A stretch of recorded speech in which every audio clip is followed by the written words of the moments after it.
Layman's evangelical fellowship విశ్వాసమే విజయము అనుదిన ధ్యానములు March 27వ తారీఖు.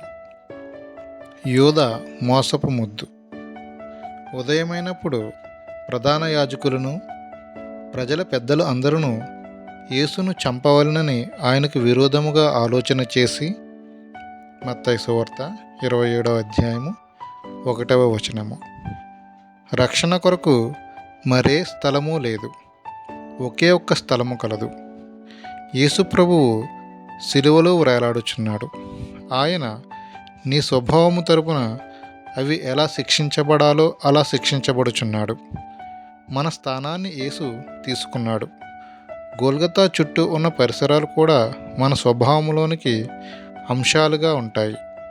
యూదులు, యాజకులు, సైనికులు, న్యాయమూర్తి, ఇలా అందరూ వివిధ సమయాలలో వివిధ పరిస్థితులలో మన నడవడిని ప్రతిబింబిస్తారు.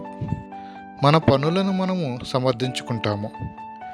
దేవుని కుమారుని ప్రేమగల హృదయాన్ని మన పాపము ఎంత గాయపరిచినదో గ్రహించినంత వరకు మన తలలు వంచము. ఇస్కరియోతు యూదా మనకు సాదృశ్యముగా ఉన్నాడు. యేసును వెంబడించడంలో యూదాకున్న ఉద్దేశమును ఎవ్వరూ అర్థం చేసుకోలేదు.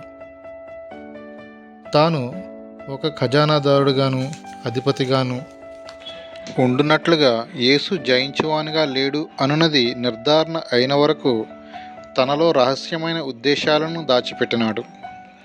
మన రహస్య ఉద్దేశాలు మన ప్రభువుకు తెలుసు. పైకి ఒక ముద్దు పెట్టి వెనుక పొందే లాభాన్ని దాస్తాము. యేసును ముద్దు పెట్టే యూదా ఆయనకు అతి సమీపంలోనున్నాడు, కానీ నిజముగా ఆయనకు చాలా దూరంగా ఉన్నాడు. ఆత్మలో జన్మింపని ప్రతి వారిలో ద్రోహము ఉంటుంది. పైకి గౌరవాన్ని నటిస్తూ యేసుకు నీవు ముద్దు పెట్టలేదా? నీవు బలిపీఠము ముందు మోకరిల్లుతావు, కానీ నీ హృదయంలో బంగారపు విగ్రహము ముందు వంగుచున్నావు. గొప్ప భక్తిని బహిరంగంగా కనపరిచిన యాజకులు, శాస్త్రులు దేవుని కుమారుడు మరణానికి అప్పచెప్పబడినప్పుడు ఎంతో సంతోషించారు. అబద్ధాలు చెప్పడానికి సిద్ధపడి ప్రేరేపింపబడిన ప్రజలతో సిలువ వేయము, సిలువ వేయము అని కేకలు వేయించారు. ఎట్టి పరిస్థితుల్లోనైనా మన సొంత ఇష్టము నెరవేర్చడానికి అలాంటి పద్ధతులు అనుసరిస్తాము.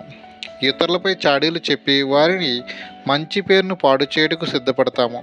మనకంటే బాగున్న వారి మీద చెడుగుని వినడంలో నెమ్మది పొందుతాము. మనము ఆయన వైపు చూచి రక్షణ పొందుదాము. మనము పశ్చాత్తాపపడినప్పుడు నీవు నేను క్షమింపబడడానికి అవమానాన్నంతటినీ భరించాడు.